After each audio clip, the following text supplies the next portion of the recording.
বাবর এখন থেকে 17 বছর আগে যখন কারাগারে যান, টকবগে যুবক ছিলেন, তাকে মিথ্যা অভিযোগে অন্যায়ভাবে রাজনৈতিক প্রতিহিংসার বশবর্তী হয়ে কারাগারে আবদ্ধ রাখা হয়েছে।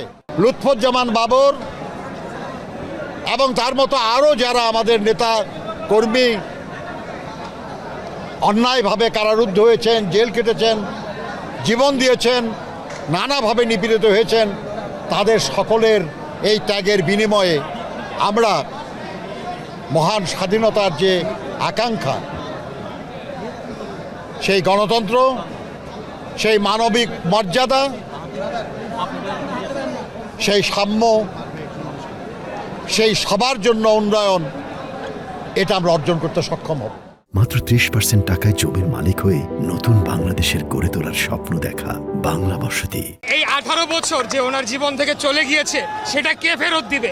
সেটার জন্য আমরা চাই আওয়ামী লীগ এবং এই গণহত্যাকারীর দল যারা ছাত্র জনতার উপরে জুলাই আগস্টে নির্বিচারে গুলি চালিয়ে গণহত্যা করেছে, তাদের কঠোর বিচার এবং কঠিন শাস্তি নিশ্চিত করতে হবে, এটা আমাদের দাবি।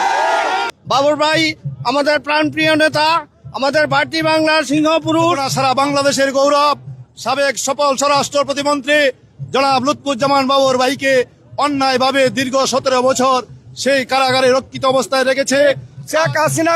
শেখ হাসিনা 17টা বছর আমার বাবর ভাইকে এই জেলখানায় যে আক্রমণ করছে, দেখেন আজকে প্রমাণ আমার বাবর ভাই কত কত ভালো। যে খুবই আনন্দিত, আল্লাহর কাছে কোটি কোটি শুকরিয়া আদায় করছি যে উনি স্বাভাবিক আমাদের মাঝখানে উনি স্বাভাবিকভাবে ফিরে আসছে। উনাকে স্বৈরাচারী শেখ হাসিনা ভারতকে খুশি করার জন্য উনি উনাকে ধ্বংস করতে চেয়েছিল, উনাকে ফাঁসি দিয়ে বাংলাদেশ থেকে তিলে তিলে নির্যাতন করে উনাকে জীবন দুনিয়া থেকে সরাই দিতে চেয়েছিল।